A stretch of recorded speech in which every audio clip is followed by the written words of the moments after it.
اعوذ باللہ من الشیطان الرجیم پناہ مانگتا ہوں میں اللہ کی شیطان مردود سے۔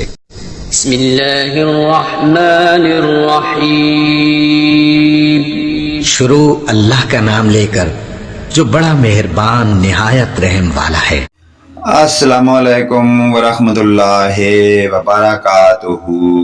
پیارے دوستوں اور پیارے بھائیوں، اسلامی ویڈیو کی چند باتیں، پیاری اور خوبصورت باتیں اپنے دوست بھائیوں کے ساتھ شیئر کرنے کے ساتھ ساتھ گزارش ہے کہ ویڈیو کو لائک کریں، سبسکرائب کریں اور ساتھ لگے ہوئے گھنٹی کے آل کے بٹن کو ضرور پریس کریں تاکہ ہماری ہر نئی آنے والی ویڈیو کا آپ تک پر وقت نوٹیفیکیشن ملتا رہے۔ چلیے ناظرین، ویڈیو کی جانب چلتے ہیں۔ نحمدہ ونصلی علی رسولہ الکریم، اما بعد۔ اللہ تبارک و تعالیٰ کا لاکھ لاکھ شکر ہے کہ جس نے اپنے پیارے حبیب کے صدقے اپنی مخلوق کی تخلیق کی اور اپنی پہچان کرائی۔ حدیث نمبر 49، کتب صحیح البخاری۔ موضوع ہے مومن کو ڈرنا چاہیے کہ کہیں اس کے اعمال غلط نہ ہو جائیں اور اس کو خبر تک بھی نہ پہنچے۔ یہ ہے ہماری آج کی ویڈیو کا موضوع، فصل ایمان کا بیان۔ ہم سے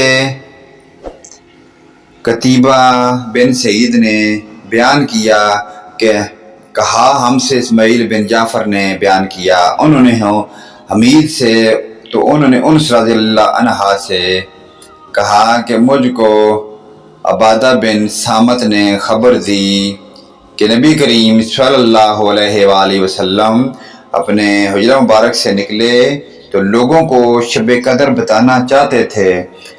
تو وہ کون سی رات ہے کہ اتنے میں وہ دو مسلمان آپس میں لڑ پڑے۔ آپ صلی اللہ علیہ وآلہ وسلم نے فرمایا، میں تو اس لیے باہر نکلا تھا کہ تم کو شب قدر بتلاؤں، اس کی اہمیت بتلاؤں، اس کا درجہ بتلاؤں کہ اس رات کا کتنا رتبہ ہے ہم مسلمانوں کے لیے اور کتنا درجہ ہے۔ اور فلاں فلاں آدمی لڑ پڑے تو وہ میرے دل سے اٹھا لی گئی، اور شاید اسی میں کچھ تمہاری بہتری ہو، اچھائی ہو۔ تو اب ایسا کرو کہ شب قدر کو رمضان کی 27ویں، 29ویں، 25ویں رات میں ڈھونڈا کرو۔ سبحان اللہ، سبحان اللہ۔